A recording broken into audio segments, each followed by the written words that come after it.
All right, let's cut right to it. You're here because something in your house just isn't working. You and your partner are supposed to be the king and queen of your castle, a united front, a team. But somewhere along the line, the signals got crossed. One of you is zigging while the other is zagging, and your kids are caught right in the middle of that chaos. It's a classic case of what I call parental sabotage, and whether you're doing it on purpose or not, the damage is the same. You think you're helping, you think you're being the good cop. But what you're really doing is building a foundation of confusion and disrespect that's going to crumble, and it's going to take your family down with it. Now, I've seen this 1,000 times. It starts with small things.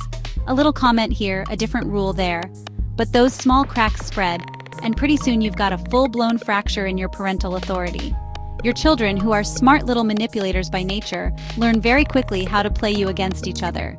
They know who to go to for the yes after they've already gotten a no. They know who will soften the blow and who will let them off the hook. This isn't just about discipline, it's about the core stability of your family. It's about teaching your children what a healthy, respectful partnership looks like. So today we're going to put a stop to it. We're going to get real about the ways you might be unknowingly chipping away at your partner's authority and, in turn, your own. This isn't about blame. This is about waking up and realizing the long-term consequences of these actions. We're going to identify the 5 most common ways parents undermine each other and give you the tools to stop the cycle right now. Because if the king and queen aren't on the same page, the entire kingdom is in jeopardy. It's time to get your house in order. Let's begin. Let's talk about the first big mistake I see parents make, and it's a doozy. Your partner is in the middle of disciplining your child. Maybe they've raised their voice, maybe they've just laid down a consequence for breaking a rule. And right then, in that critical moment, you swoop in. You jump in to correct them, to adjust the punishment, or to tell them they're being too harsh, and you do it right there in front of the child. You might think you're being the voice of reason, the calm in the storm. But what you've actually done is thrown a grenade into the situation. You've just sent a blaring neon sign to your child that says, Mom or Dad doesn't know what they're doing. Their authority isn't real. I'm the real power here. When you step in to save your child from a consequence, you're not saving them at all. You're crippling them. You're teaching them that rules are negotiable, and that authority can be appealed if you just wait for the weaker link to show up. You've completely neutered your partner's role as a parent in that moment. They're no longer the king or queen. They're just a court jester whose decrees can be overturned on a whim. The message isn't one of love or protection, it's one of division. You've just announced to the entire household that you are not a team. You are 2 separate entities, and your child is now the judge of which one to listen to. The right way to handle this? You bite your tongue. That's right.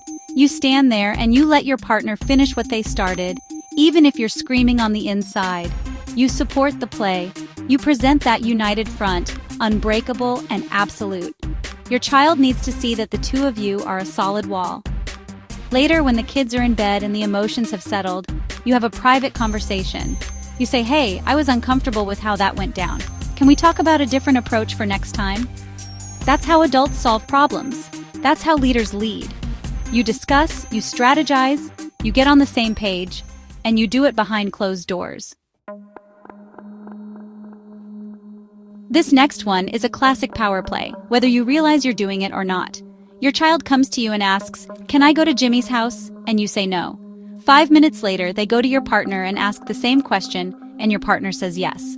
Or worse, they ask you both at the same time and you give 2 different answers right there in the living room. What happens next?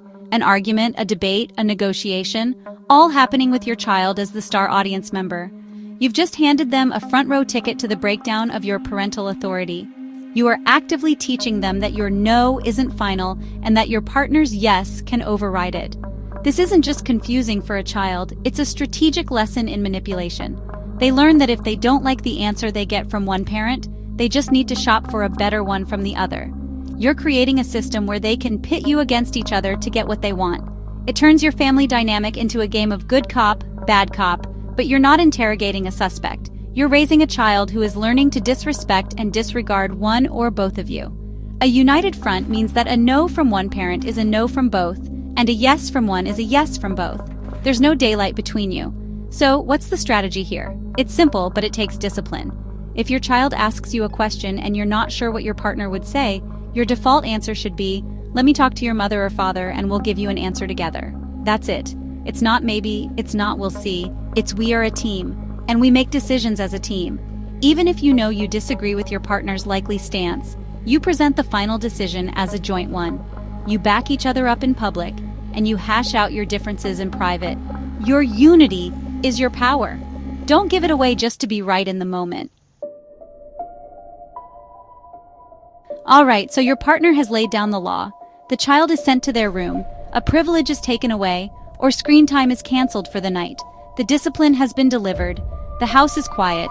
But then, you feel that tug. You feel bad for your child. They're upset, they're crying, and the rescuer in you kicks in. So you sneak into their room with a cookie. You whisper, "Don't worry. Daddy was just in a bad mood." You turn the TV back on for them just for a few minutes after your partner has gone to bed. You are actively, deliberately undoing the consequence that was just established. Let me be crystal clear. This is one of the most destructive things you can do. You're not just overcompensating, you are nullifying your partner. You've just taught your child 3 terrible lessons. First, that consequences aren't real and can be waited out. Second, that the disciplining parent was wrong, mean, or unfair.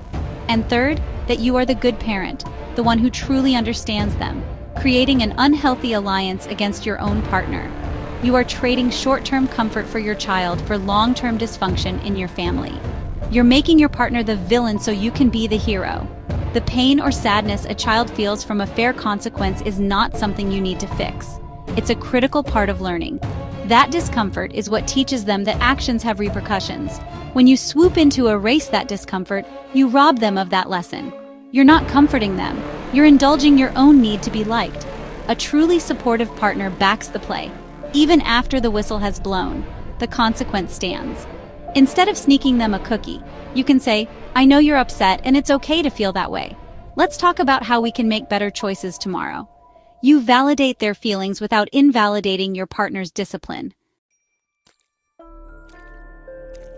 This one is insidious. It's quiet, it often happens in whispers or behind a closed door, but it is pure poison to the roots of your family tree. I'm talking about venting to your child about your partner. "I don't know why your mother is so strict. Can you believe your father said that? He's just being ridiculous." Don't tell your dad, but I agree with you. You might feel like you're just blowing off steam or trying to build a bond with your child by showing them you're on their side. But what you're actually doing is forcing your child to carry an emotional burden they are in no way equipped to handle. Think about what you're asking of them.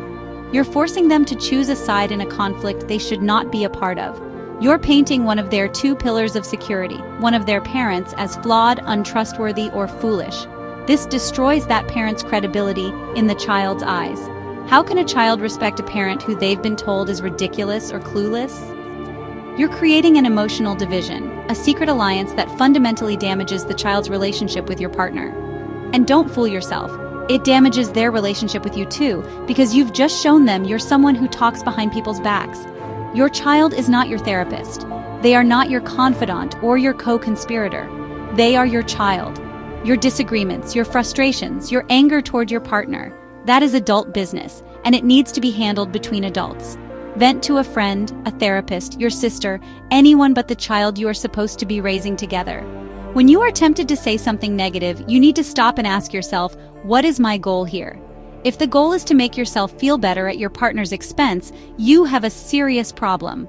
The only message your child should ever get from you about your partner is one of respect, even when you disagree. This last one is for all the perfectionists, the control freaks, the ones who always have to have the last word. Your partner is explaining something to your child and you jump in to clarify. They're telling a story and you interrupt to correct a minor detail. They give an instruction and you immediately follow it up with a better way of doing it. You feel this constant, nagging need to fix what your partner says or does. You might tell yourself you're just trying to be precise or helpful, but the underlying message you're sending is one of dismissal. You're communicating that your partner's voice isn't good enough on its own. Every time you step in to fix something, you're essentially telling both your partner and your child that you are the smarter parent, the more capable parent, the one who is truly in charge. It's a subtle but powerful way of establishing dominance. It's not about teamwork. It's about control. You're prioritizing being right over being unified. This constant correction wears your partner down, making them hesitant to speak up or take the lead in the future. Why would they, when they know you're just going to swoop in and take over? You're silencing their voice in your family's leadership. So what do? You have to learn to let it go. Does it really matter if your partner said the trip to the zoo was on Tuesday when it was on Wednesday? Does it change the fundamental outcome if they explained how to load the dishwasher in a slightly different way than you would have? You have to ask yourself, is this detail worth undermining my partner's authority over? 99% of the time, the answer is a resounding no.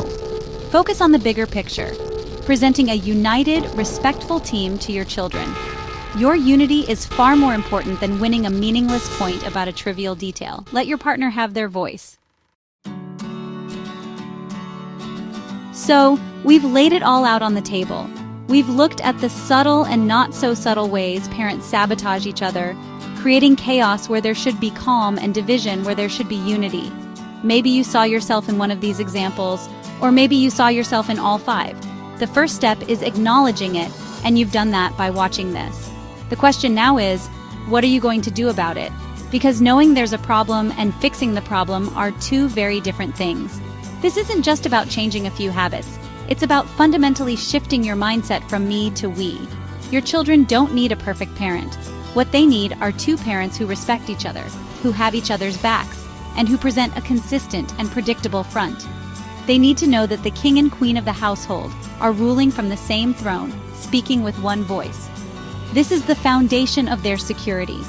When they feel that stability, they thrive. When they see that respectful partnership modeled for them, they learn how to build healthy relationships in their own lives. This is your legacy. The choice to stop undermining, to stop competing, and to start cooperating is the greatest gift you can give them. So starting tonight, I want you to have a conversation with your partner. Not a fight, not an accusation, but a real honest talk. Share this video, talk about where you've gone wrong, and commit together to a new strategy. A strategy of unity, private discussions, and public support. It won't be easy at first. Old habits die hard, but your family's future is worth the effort. It's time to restore order to your kingdom. It's time to be the leaders your children deserve. Get to work.